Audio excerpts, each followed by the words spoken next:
Welcome to the Be All You Can Be MSC, the podcast dedicated to empowering Army Medical Service Corps officers and professionals like you. I'm your host, Stephanie Moore.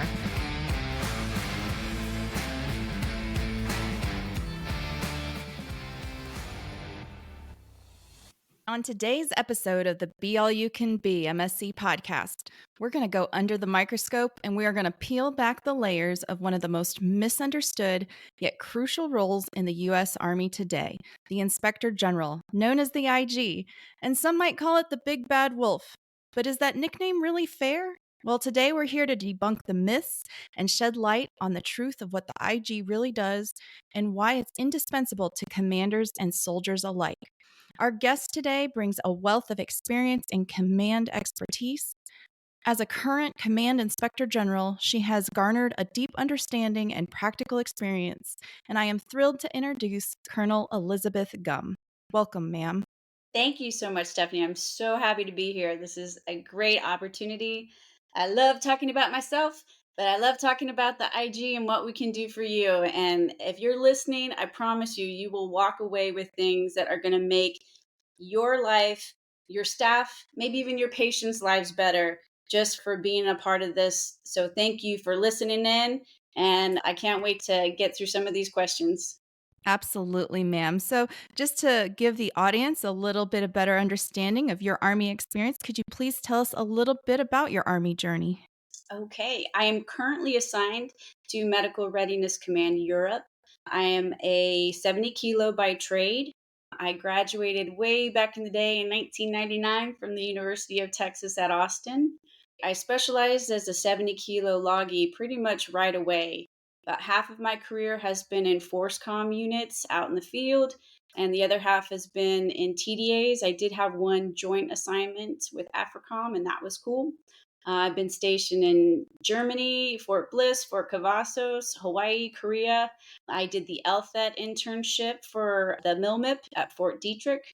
I commanded a forward support medical company, and I was also selected for clinic command for U.S. Army Health Clinic Baumholder. Let's see. I did have a break in service when I was a captain. I had about 5 years. I went into the reserves for about 3 years, but I missed the Army. So fortunately, I was able to come back on active duty, and it's been smooth sailing for about 24 years now. Well, it sounds like an incredible journey, ma'am, and definitely an incredible spans of experience. So, one of the main reasons that I asked you to come on today is really to talk about what are the primary responsibilities of the Inspector General and what are the resources available to companies out there from the IG. Of course. So let me start from the top down. All Army inspectors are charged with four duties. We do inspections, investigations, we do teach and train, and we provide assistance. Essentially, we are enabling ethical application of lethal force. So we are assigned to one-star headquarters and above to be the eyes, ears, and conscience of the commanding generals. But as I mentioned, we are resource to everyone: commanders, senior enlisted advisors, civilians, even our patients. Have you ever gone to the IG? Have you ever used us? So, funny enough, when I took company command, I was the HHC Alpha Company commander of a combat support hospital, which now are the field hospitals and hospital centers. Day one of taking the guide on, I decided to actually drive down to the IG because I figured, this might be a resource that I'd rather meet on my terms than on negative terms. And so I walked in and I said, "Hey, I'm here to just meet you all." And they're like, "Well, how can we help you?" And I said, "No, I just want to meet you all and tell you who I am and get your information." Let's just say I got some very strange looks because I don't think that was the norm at the time. But at least in my Army journey, and especially in command, it was invaluable to have it as a resource to you. Call a friend, if you will. That is probably one of the smartest things you could have done. So for our region, I can't speak for other IGs, but we will in brief any senior leader. We are very deliberate with the O5 and O6 commanders, but where we have a troop command, we will also do the company commanders. I'm very sensitive in the AMED because we have a lot of OICs and NCOICs who are more junior, who have never been to a commander or a first sergeant course. So, any one of those leaders, we will come out, we will do a desk side briefing or we'll do it over Teams, but every IG will have an in brief. It may be designed for, a colonel, for example, but it's certainly applicable. So what you did was perfect. Any leader can ask for an in brief, and we'll tell you more about what we do and how we can specifically help you with your decisions and your units. So, ma'am, when I was doing a little bit of background, I was trying to shape what we were going to discuss today. One of the things that was interesting to me was the vision of the Army Inspector General, which is to be the eyes, ears, voice, and conscience of the Army. That really resonated with me. And when you're talking about those four things that you bring to the table, the inspections, assistance, investigations, and training, what specific issues can the IG assist to resolve? You can call us for anything. And I will tell you that not everything is appropriate for but we'll help you get to the bottom of that really, really quickly. When we do our in briefs to leaders, we also do LPDs. We'll speak at conferences, but I always have people raise their hands if they've ever made a complaint or a request for assistance, or if anybody has made a complaint against them, which I fall into that category too. A lot of people never have worked with the IG, so I kind of explain how it works. First and foremost, we're going to ask folks to fill out a DA Form 1559. It's literally request for assistance. As I mentioned, we will help you figure out, is something appropriate for us? If something is over a year old, it's too old for us to handle in the IG. So if you have an issue, go soon. If you have a situation that there are avenues of redress, for example, somebody has a UCMJ action they think is unfair, they have an appeal process through commanders. If you have an OER rebuttal, you have a rebuttal or an avenue of redress with the Board of Corrections. If there's a HIPAA issue or a patient advocacy issue, those have their own avenues of redress. We're going to ask the person, use those first. And then if you're not satisfied, you can come to us for a due process review. We can't change anything, but we can see if they followed the rules. For anything else that is for us, we're going to ask a couple questions. We're going to ask you, what's the situation? Who have you asked for help already? And then we're going to ask you, what is it you want us to do? So people come to us and they're frustrated, they're angry, they're hurt. So sometimes people are just like, this person, my commander's so awful and I want them to get in trouble. And they'll put that. So we have to get to the root of what is it they actually want. We'll take the information they give us and we'll try and figure out what policy, what regulation was violated or alleged to be violated, or what issue is taking place. And then we will take that and either see if it's something we can help. Usually, if you think of things external to our units like housing, finance, let's see, orders production, we got questions about the ACFT. Can you wear cleats in your ACFT? That's a regulation that we call directly to the people who wrote the regulation. Those are issues that you definitely want to call us because we've got the resources for that. If it's something internal, we will probably refer your issue to the commander. This is a commander 0506, and we're going to give them just pretty much the minimum information. On that DA Form 1559, we ask you, do you consent to release your information? And if you provided us with, we get screenshots, we get letters describing things, we get emails, we'll ask you, do you consent to releasing that? We try and give very little information to the commander because they're going to need to make a decision. The commander will take an issue or an allegation, and then we'll help them work through, what do you want to do with it? Do you want to do an informal inquiry? Do you want to do a formal investigation? Actually, often, by the time somebody comes to us, they've already addressed the situation. They may have already fixed something or done their own investigation, and we'll see if everything the complainant is bringing up has been addressed. So that's how we get through the issues.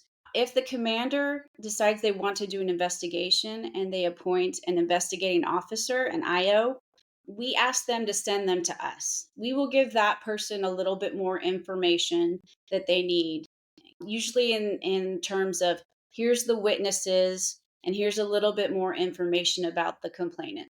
We don't want to give them information that's going to make them biased, but we want to help them to have a good investigation if that's what the commander chooses to do. So I will say one thing: some people, they're not comfortable giving their information. You can always make an anonymous complaint, or somebody can make a complaint as a third party on behalf of somebody else. I will say if you do that, the IG will not be able to like give you closure. Obviously, if it's anonymous, we can't tell somebody, but if you're requesting assistance for another person, unless you have written permission by that person, we'll say thank you for bringing this up, but that person will not get any kind of closure from us. The complainant will, though. At the end of the process, once the commander tells us what they've done about it, we will go back to the complainant and say, the commander has addressed your concerns, pending any new information or other allegations, we will close your case. The person can always come back to us and say, that's not good enough. And sometimes that happens. And if that is the case, we will work with them to either escalate the complaint, or they can decide they can make a complaint on the IGs who did it. You brought up some really great points here in listening you talk about the options for the investigation side that the IG supports. Is there a time period where a commander would want to possibly recommend a soldier go to the IG? Are there situations like that? I think every commander, and not just commanders, first sergeants, OICs, civilian directors, everybody should be encouraging everybody to go to the IG. Encourage everybody to go to EO, EEO, SHARP. We are all resources for everyone. If there's a problem, we can help identify that. If there's not a problem, we can validate that there's not a problem. I would caution folks to refrain from using language like, you can go to the IG, but come to me first. We've seen cases where people will put that in, say, a counseling form, initial counseling. Go to the IG, but come to us first. That's called restriction, and that can get a leader in trouble. Just simply say, here's the poster on the wall, here's the commander's memorandum. Google us, you can find IG. Leaders should always be encouraging anybody who feels they need to go to the IG, just come to it. I had mentioned those external things like the finance and the BAH and the orders. Call us with your soldier. Do it together. If you can help the soldier and show them, hey, I'm right here with you. I care about you getting this problem resolved. That's another technique that we see folks using all the time. I really appreciate that's a great point, and I can see issues that could arise potentially, especially let's talk about housing. If there's a particular policy on an installation and that policy is working against housing, supporting that service member and their family, then what's the next step? What's the other outlet to getting that support? And the fact that the IG really has the ability to reach out to the commanders and really tie it to, this is the regulation, this is the policy, this might not be working advantageously for not just that service member, but maybe all of Yes. installation. It's a great kind of way to be an advocate for the service members. I appreciate you breaking it down like that. So, you mentioned the confidentiality that you do not necessarily have to share your information that you can, but what are the specific confidentiality policies when dealing with the IG? So we try to maintain confidentiality. The IG's responsibility is not as black and white as, say, a physician or an attorney. We try, but it's not guaranteed. That's why we asked you on this form, do you consent to releasing your information? If a complainant doesn't want to share their information, they don't want the commander to know who they are, they don't want to release any documents, we will advise them, especially if it's a problem that only is impacting that person. If we can't tell the commander what this problem is about, who it's impacting, they're not going to have any way to solve your problem for you. So that doesn't happen very often when we explain it to folks like that, but sometimes it does. We will comply with what they ask, though. So the language that we use on a referral to the commander, as I mentioned, is very brief. It'll say something like, Captain Smith failed to treat Specialist Snuffy without dignity and respect in violation of AR 600 20. If there was a specific event, we may add that in. Or if there's an issue, for example, the G8 finance section failed to prove valid DTS expenses in violation of the joint travel regulation. That never happens. So we try and make it very black and white. We provide the standard so that it's easy for a commander to say, yes, this was a violation, or no, it's not substantiated. And so, again, somebody can submit a complaint on behalf of somebody else, but then there's no way that either that individual or that third party is going to see resolution. And I'll make the point, a lot of I was commander, I know this. We work so hard to solve problems and prevent problems. You might be solving problems for people, they just don't see it.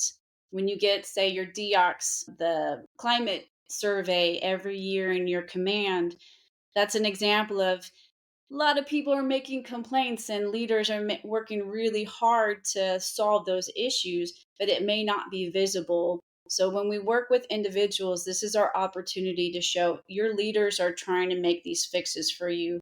As if you let us convey your identity, you're going to see it firsthand that they're working for you. That really homes in on the big thing that I've seen in my personal opinion and experiences when there's a lack of specificity of a complaint. And then, like you said, there's not the opportunity because you know who the individual is or given enough information so you can get clarifying information and truly get to the heart of the issue, not just maybe the symptoms of the issue. Oftentimes, the symptoms get the complaint and it doesn't have enough specificity to get after, like, what's the cause of this. And we'll use DTS as an example. Oftentimes it'll be a one set, this wasn't covered by DTS, or I was charged this by DTS, but it's not giving enough specificity that we can really get after, okay, is there an issue that's a policy or regulation, or this command is operating in a way that's actually harming more than just one individual on this. And so it's a really great point, and that's where individuals need to have faith in the system. And so that takes us into the next question is really, how would the IG handle complaints of retaliation or reprisal if an individual chooses to identify themselves on a complaint? So that's a big concern folks have. And I will tell you, there are four things that must be in place for something to be reprisal. You can have people being a jerk to you all day long. It may be a violation of something else, but maybe it's not reprisal. So, for people who come to us and they believe they are victims of reprisal, which is handled at the Department of Defense level, if these cases are long and slow, and they are actually one of the few cases that is actually investigated by our inspector general teams versus the commander appointing somebody. So, for the four things that must be in place for reprisal to be substantiated, number one, a person makes a protected communication to somebody in authority or a position of trust, like commander, first sergeant, IG, EO, congressperson, or they don't even have to go talk to those people, but they say they're going to go talk with them. Like, some people will get upset and they're like, I'm going to go to the IG. This is BS. So even if they don't go to the IG, they have said that they're going to. The second thing that must be true is that a person in authority makes a personnel action. against that person. So they change their jobs, they cancel a school. What else? Sometimes it may be even a positive thing. They promote somebody, but that means they have to go move somewhere else. For example, it's a personnel action. That's not a counseling.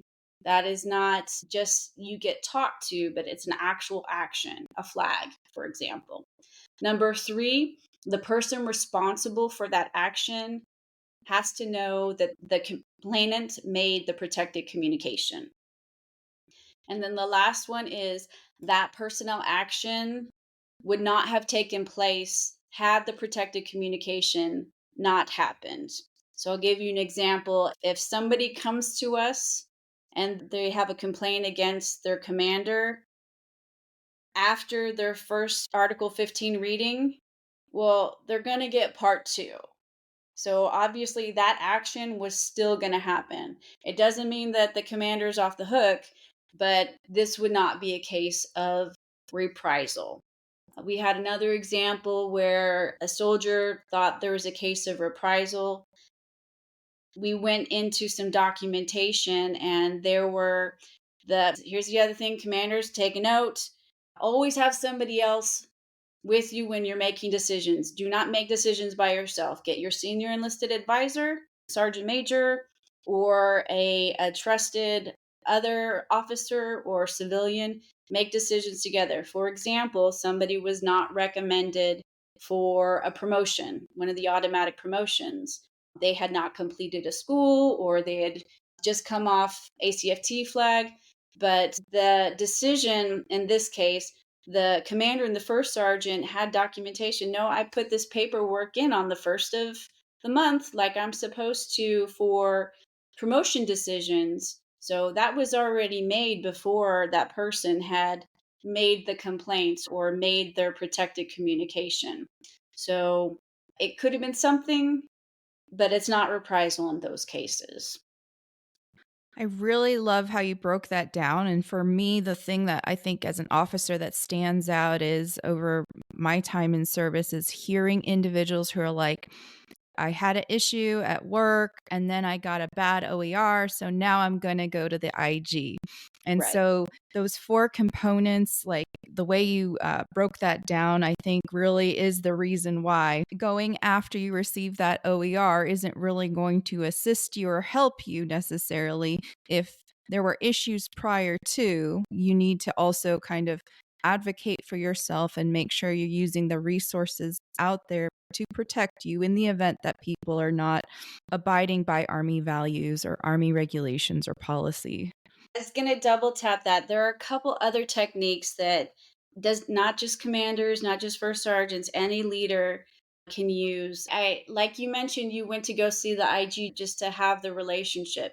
For me, every time I go out and my staff goes out to do an LPD or we do an in brief, we say, please call us. Call us if you have any decision to make that you know is going to create friction. Call us. And so we're not legal. We're not going to tell you it's yes, you can do this. No, you can't. We're going to bounce things off. We can talk about it.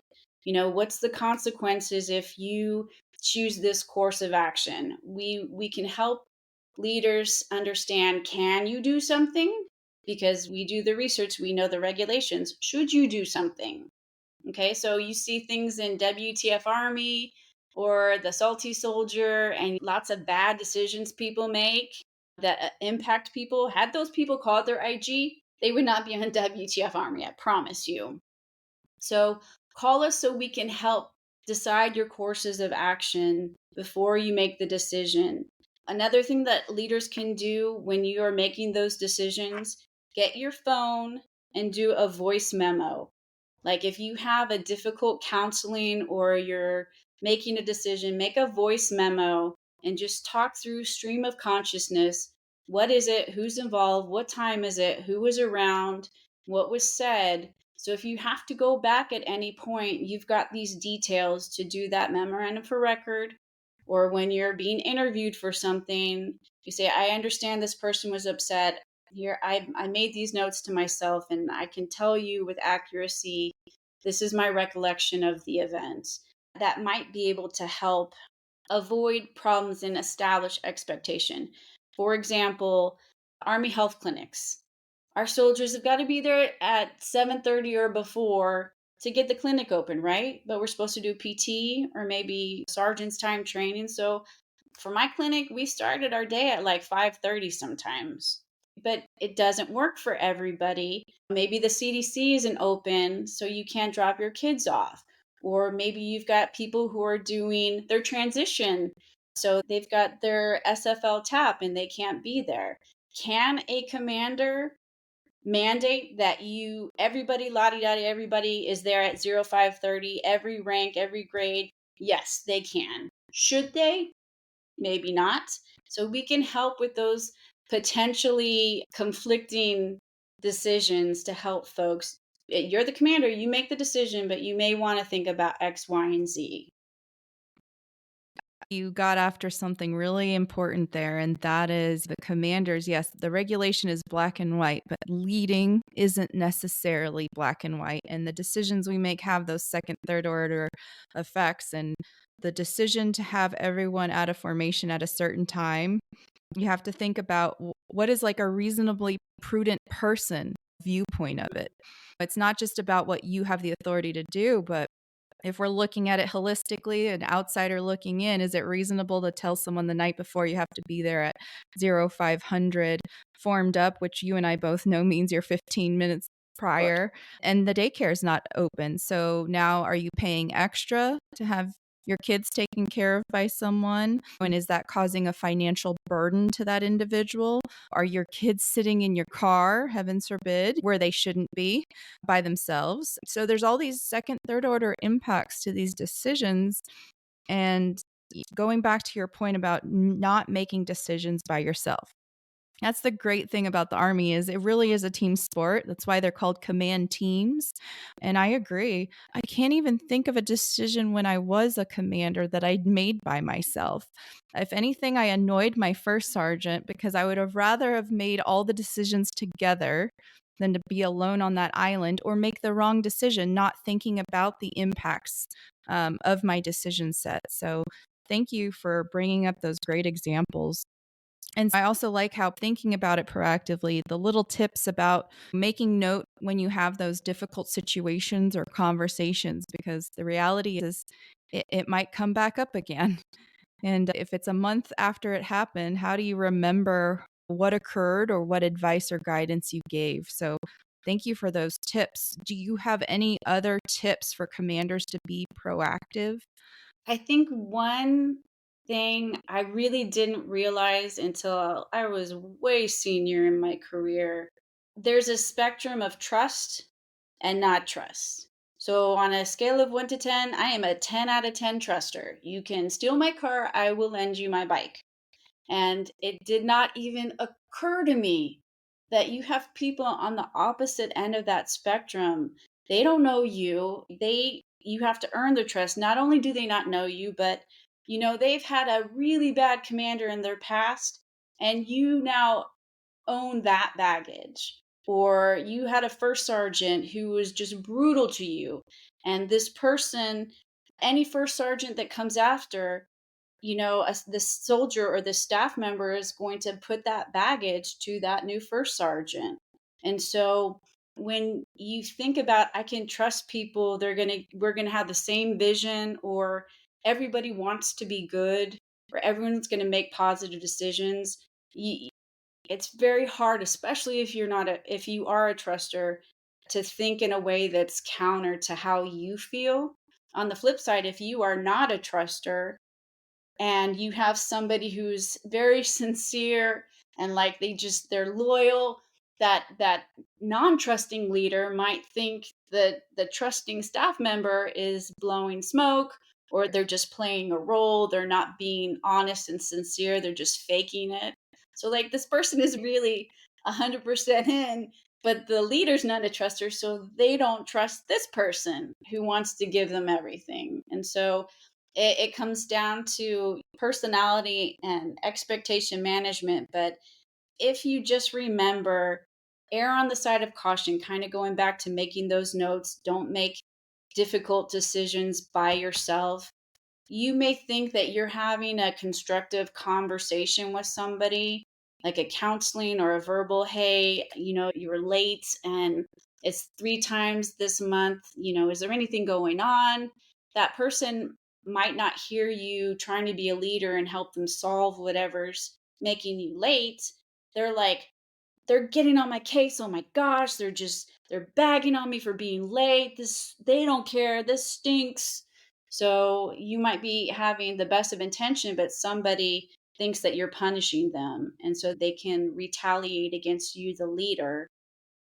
It's just a different perspective. They have a saying, you're only in command for 2 years. This too shall PCS.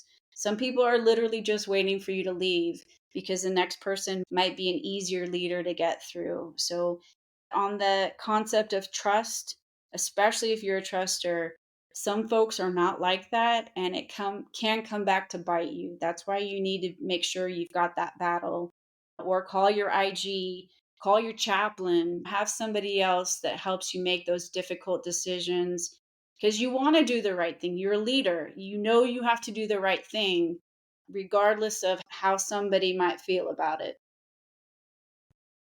So all I'm thinking about is, as you're describing this situation, is how in the regulation it clearly articulates that the senior leader in a interaction really owns the climate of Yeah. that encounter. And so when you're describing this, every time I'm interacting with someone, I try to hold that in the back of my mind. And for a long time, I didn't understand what that meant. And that really is, it's not just about how you communicate, but it's how you're being received.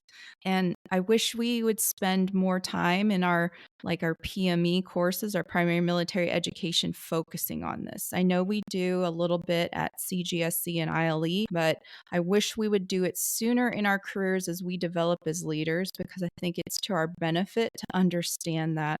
Because really, it isn't just about hold that counseling in front of you or whatever you've got to get off your chest with that individual. It really is, how are they receiving this? What's Yes. the message they're walking away with? And if I need to take a moment and restate it in a way that hopefully they can receive it, or also make sure they're in the right state of mind to receive the message, I think it's so important to take that time and that patience for the reasons that you laid out. I think most of our business comes from that, making assumptions about what other people are thinking and miscommunication. That's the vast majority of the things that people come to us with requests for assistance. Well, thank you for jumping into the details of that and sharing your great tips. So, we're going to shift gears. I know we talked a little bit about investigations, we talked about assistance, but what about inspections? So, how often should a commander expect IG inspections? And just to piggyback on that, what are kind of the focus areas during these inspections? So IGs can and will inspect everything. There are many kinds of IGs, and all IGs do inspections. So if you are in division, the division IG will come inspect. If you're in a medical treatment facility, you may get inspected by DHA or the MEDCOM on top of Joint Commission and the, what is it, American Pathology College or CAP, whatever it is. So inspections are all the time. In addition to that, if you are a commander, you are required to do a command inspection program. So if you're a O6 level, you're inspecting your O5s. If you're an O5, you're inspecting your O3s or your clinics, as the case may be. And inspections can be on any kind of topic. There are routine things that are by regulation that your organizational inspection program will be informing, hey, you are going to inspect this. They're going to tell you. There are other things that are special topics, though, that might come a little bit less consistently. So, for example, I've inspected, oh, this is really important. Commanders, God bless you. UCFR, your monthly check in the finance system. What is it? UCFR. It's the finance reports. Go talk with your finance department if you were not getting that report. Talk with your S1. We inspected, and I will tell you, I had a commander who had violating his own policy. Check your UCFR. You should be looking to see if your soldiers are getting paid the right amounts. If they are having separate rats, they're getting separate rats. Especially when we're in OCONUS, a family member might not be in the same place as your soldier. Have you validated that spouse actually lives in New York City on the Upper West Side? Or is it BAH fraud? Are people having debts taken out because they are not finishing their GI Bill classes? Things like that. UCFR is a prime example. We've done inspections on the EFMP program. How are the clinics running it? We do inspections on the barracks. Are you managing your barracks well? Are soldiers given the right space? How are they handling the repair orders? So really anything you can think of can be inspected because we have regulations for all of it. If somebody is concerned that a regulation is not being followed and it's like a systemic issue, you can always recommend an inspection. For example, we had somebody who was concerned about DTS fraud. They were thinking some people were doing frivolous trips or they weren't adhering to the right places they were supposed to stay. And we actually inspected based on that recommendation, and we were able to correct some leaders to get them on the right path before something really harmed them in a way that they did not expect it. And ma'am, just to help you out, so the UCFR is the Unit Commander's Financial Report, and I'm not going to pretend like I knew what the U stood for, so I even Googled it. So we have too many acronyms sometimes. Thank you so much. That one, people just kind of sign off on it, but you need to check and make sure that is accurate because that is money, and the Army's going to come for money if you're not proactive about it. Well, and I think that also gets back to the point where we're talking about you cannot make assumptions about others because they come from all walks of life when they enter the Army. And let's say that they came straight from high school in enlisted. You don't know what their background was. I was fortunate enough, my parents taught me how to balance my checkbook.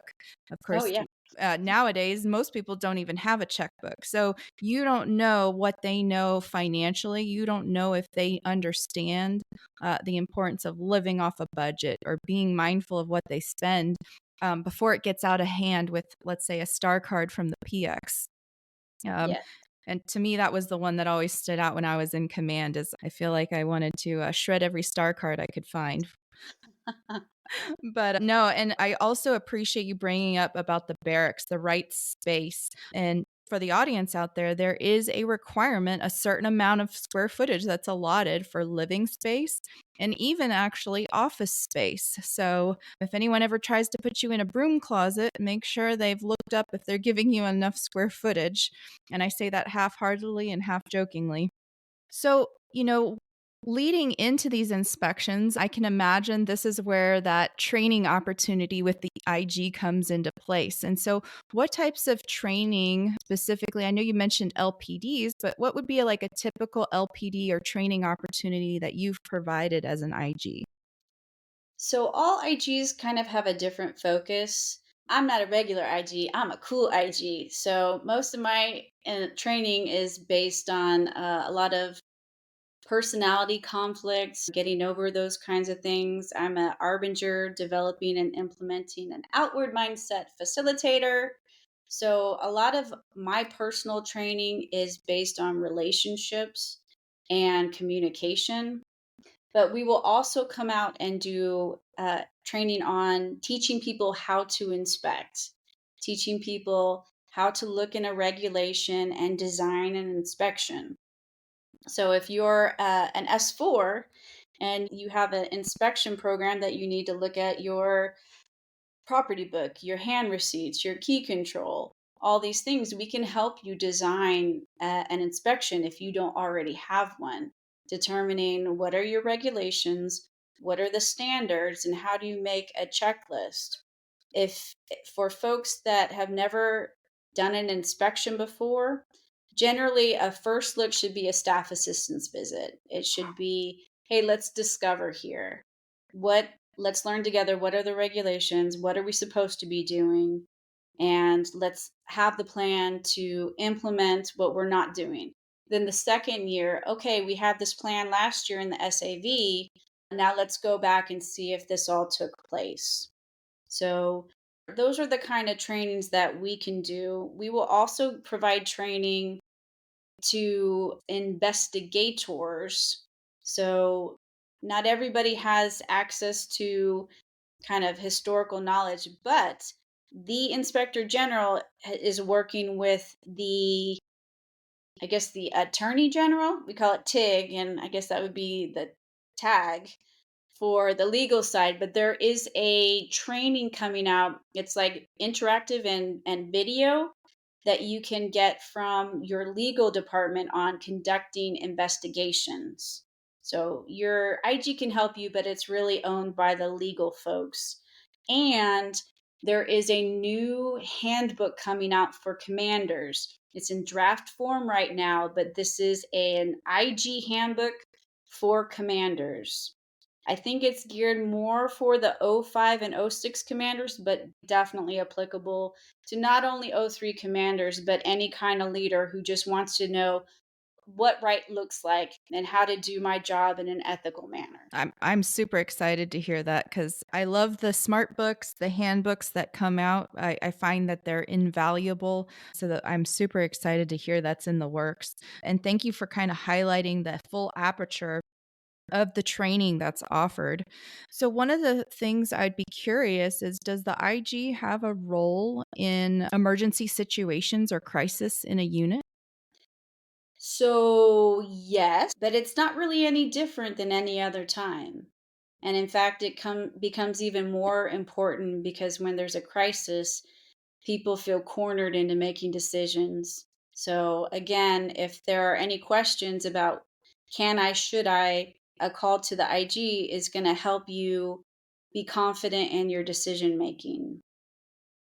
I have not experienced this, but in theory, when you look at Iraq, Afghanistan, we've got operations that may be, we have soldiers in Israel, for example. You've got these contingency operations or of a critical nature. I was at AFRICOM and we had crisis. We had like embassy evacuations. The IG is definitely going to be helping commanders make decisions that are in compliance with regulations. And a big part of our job is to research regulations, to understand standards, and then help leaders make decisions in accordance with that. Legal will do that after the fact. Was it legal? Yes or no, but we can help you understand here's the standard. And if a leader has to make a decision outside of that, at least we've given them the opportunity to see maybe there's no precedent, but here's what the standard, here's what historical requirements are. I really appreciate you breaking that down. And so, from your experience, not only as an IG, but as a commander, what are your tips for success for a commander? Ooh. So, bless our hearts, we introverts, you have got to play an extrovert on TV. You have got to get out and talk to people and meet them. And it kind of goes back to that trust. If you don't actually get to know your staff members, your civilians, your local nationals, your soldiers, even family members, they're never going to be able to believe you when you say that I have the best interest for this organization and every decision I make is to make this unit stronger. They won't understand that. For example, and this is one of my huge missteps. I'll tell you, for example, I had complaints that were brought to me. We had some people dressing inappropriately. So, what did I do?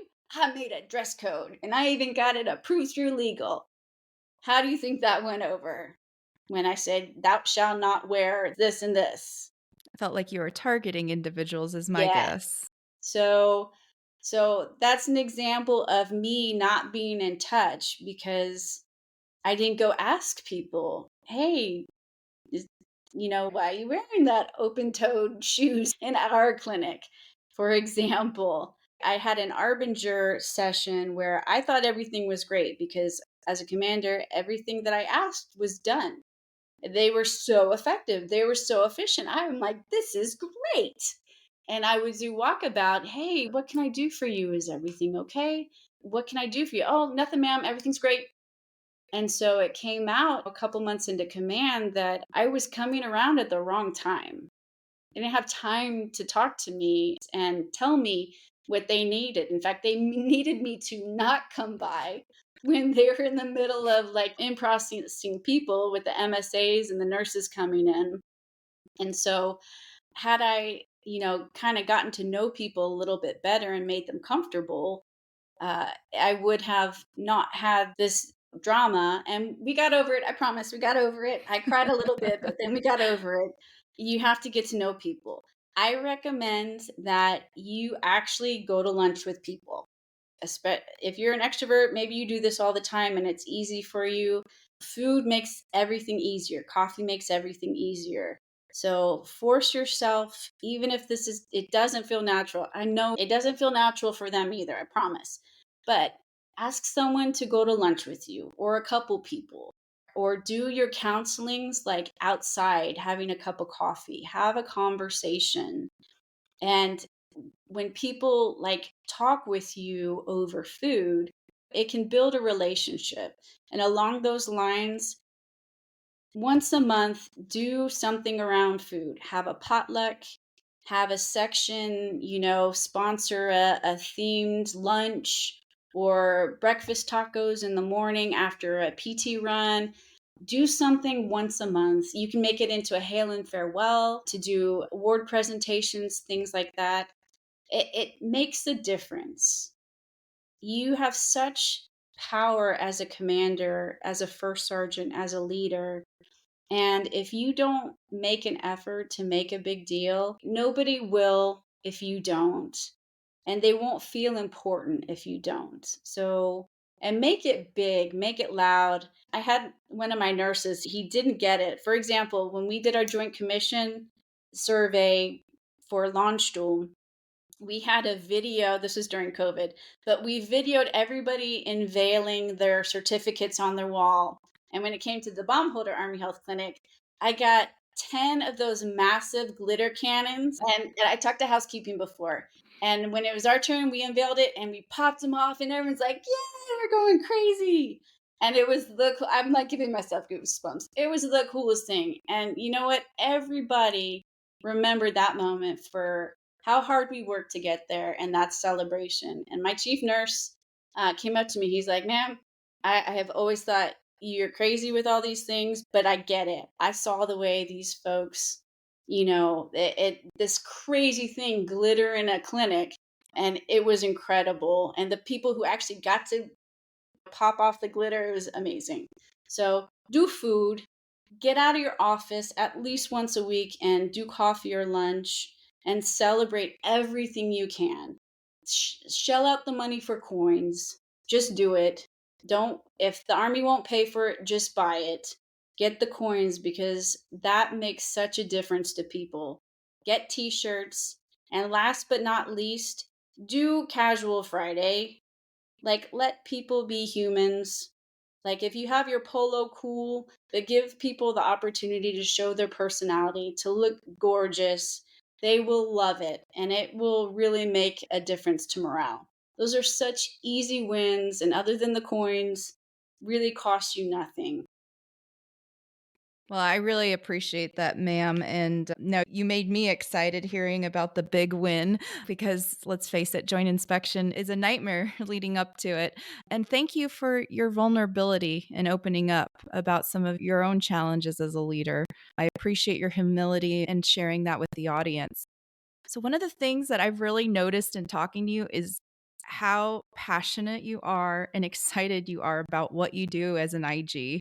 I'm actually looking at you and I can see it resonating with your big smile. So, for those listening out there, what advice do you have if they're interested in becoming an IG one day? IG is the coolest broadening assignment. I have had so much fun. It is a 3-year assignment, and it's going to show up in your marketplace. It's not one of those strategic billets. And so if you're in MEDCOM, there's only a few positions, unfortunately, at Region or at MEDCOM. But there are Department of the Army IGs and there's DoD IG. Before I came to this assignment, I had at least two different agencies with IGs that came up on my AIM marketplace list. So, who is IG good for? IG is good if you like researching, if you're a problem solver, if you like helping people, and if you like being right. IG is the job for you. No, I'm kidding. But this job is about helping people, whether they're the folks who have a problem or maybe they just think they have a problem. It's a position of trust that you get to help leaders make the choices that are going to make our whole army better. It's just an awesome opportunity. You will have to interview for it. So you're going to need to find the right unit. And then you're going to just have to have that personality. You, as an IG, you work for the CG. The commanding general is the directing authority, and you report to him or her, and that's it. But you're going to have to demonstrate that you are, one, a good leader yourself. You've got emotional intelligence, that you can communicate well, and that you are going to be able to help people make decisions with confidence. There are jobs that you can be a chief of those four things I told you: assistance, inspections, investigations, actually assistance and teach and trainer together. You could be a chief and have a couple people working for you in those. You could be over in the Department of the Army or DoD and just doing investigations yourself, like maybe you're the whistleblower reprisal person. Or if you go to a unit like we are in Medical Readiness Command in any of the regions, we're so small, we do a little bit of everything. So you're going to get all four of those sections together. But I would recommend, if you want to be a commander or if you want to be a first sergeant or sergeant major, go find an IG job, because you're going to learn from other people's mistakes and you're going to learn how to be a better leader yourself. And then once you're an 05 or an 06, come back to IG. Let us learn from you. Like, after you've made all your mistakes, come back to us and help these other leaders. I was a commander in this region, and because I know all the different organizations, I know the staff that support, I know the MEDCOM and the garrisons, I'm in a position because I already have those relationships, and now I can help the new generation. So IG is great if you want to be a leader. And then once you've been a leader, come back, give us your experience so you can help the next generation. I love the whole aspect of learning from your mistakes and then sharing them. It's the foundation of leadership to me. And Army's lessons learned, right? absolutely. And I think we forget that sometimes. We are so focused on being perfect and not making a mistake, but the reality is that we aren't.